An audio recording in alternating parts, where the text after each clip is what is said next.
the station covering all of the DMV. This is DC News Now.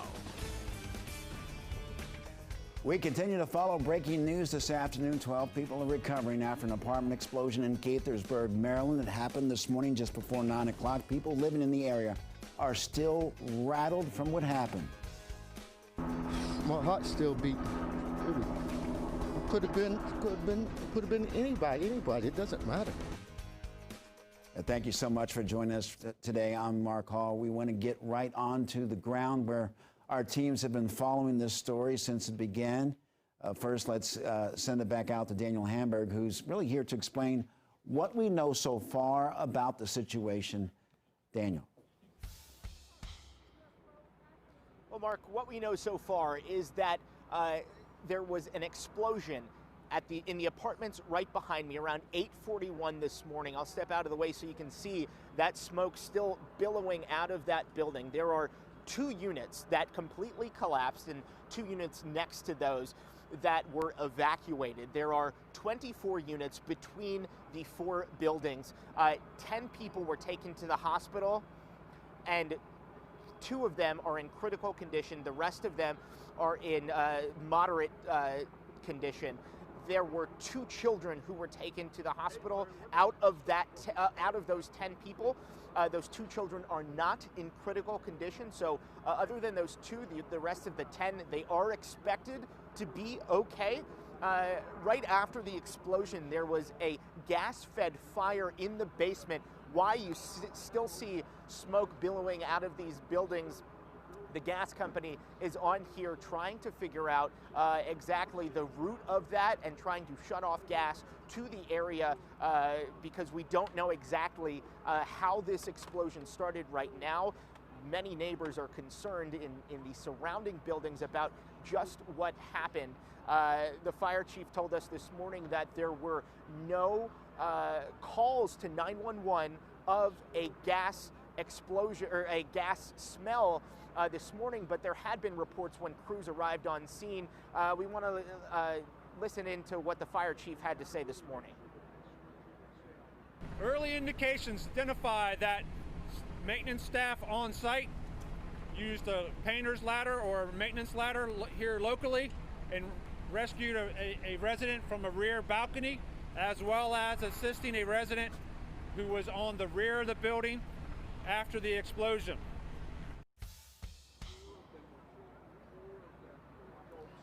As you just heard there, people running in to help. We did talk with that man who told us that he saved 3 adults and 1 baby. We're told that the man actually performed CPR on that baby. You can see right now, live on TV, the firefighters in that bucket truck assessing the damage from the top there. Just to give you a bigger scope of not only that maintenance man who used a ladder to get out, but that other man I just told you about who ran in to help.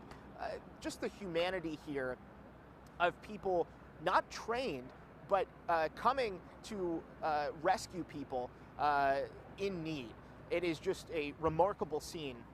But as you can see, crews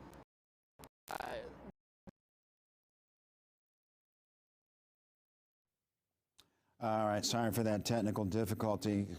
We know that it has certainly been quite a scene since before 9 o'clock this morning. More than 100 firefighters were on scene trying to deal with the smoke and flames and the collapse of that apartment building. We can also assume that firefighters and crews from neighboring communities also were on scene to provide support. We know that 10 people were taken to the hospital. 2 are listed in critical condition. 8 other people were also sent to the hospital with minor injuries. 4 of them were children. We know that 4 of them were also adults. We were also told that 2 people on scene refused to be taken to the hospital, but we assume that they may have received treatment on scene. We heard just a few minutes ago during our breaking news coverage that the Red Cross is providing much needed support. We are told that more than 24 units have been impacted by the fire. Not sure yet how many people have been displaced. We may know more by this upcoming news conference that I think is scheduled to take place later this afternoon, I think at 1 o'clock. Again, another question that a lot of folks have been asking all morning long, there was a sinkhole about a mile away from where this fire and explosion took place. Our news team back here at the station was able to confirm with officials in Gaithersburg that there is no connection between that sinkhole and today's explosion. We were told that that sinkhole was created by a water main break. So right now the focus remains on monitoring hot spots to make sure that smoke and flames do not reignite. Also, there are several people that are unaccounted for. It doesn't necessarily mean that people are trapped in rubble or whatever the case may be. Some people may have gone to work. Some people may have been running errands. Some people may have been taking their children to commitments. We're going to now send it out to Annalisa Gale, my colleague, who is in the newsroom. And certainly, Annalisa, you can talk about your past experience in reporting on these types of situations in Montgomery County. Talk about that. Yeah, Mark, it always feels a little bit like déjà vu when I hear about these explosions, because in 2016, we had the first explosion in Montgomery County in Silver Spring at the Flower Branch Apartments, where 7 people were killed. It was a horrific scene to see up close, all those people who had to escape after that explosion, all those people impacted. We covered that story for months, and it was heartbreaking. And same here today with the heartbreaking stories of people impacted by today's explosion. Then in March of this year, we also had another explosion at the Friendly Garden Apartments in Montgomery County. In that explosion, it was actually ruled accidental. So that we're having some technical difficulties with Annalisa. We'll certainly get back to her once we get that situation fixed. Let's head back out to Christy Matino, who's been on scene now for several hours. Christy, what do you have for us?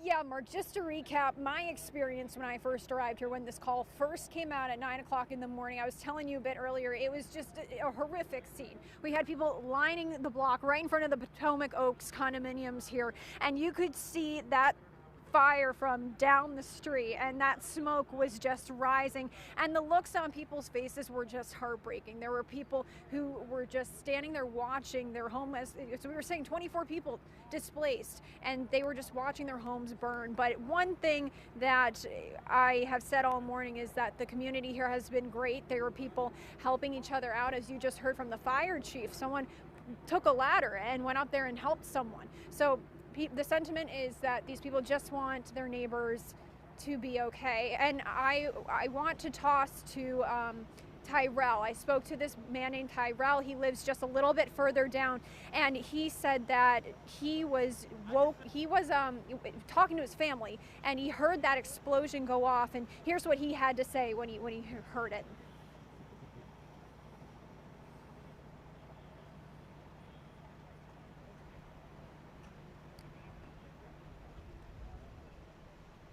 All right, we're going to try and get that interview that Christy had with that neighbor as soon as it becomes available.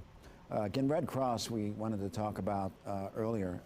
They are providing important, critical assistance right now for so many people that are displaced, many of them losing everything that they own. And so the Red Cross, in the interview that Daniel Hamburg had a short time ago, they provide services at different levels. Of course, step one, of course, they provide the necessary help for these people who are trying to get back on their feet and deal with the shock of what happened. We're going to continue to cover this breaking news, this ongoing situation in Gaithersburg, Maryland. Stay with us. We'll be right back with more.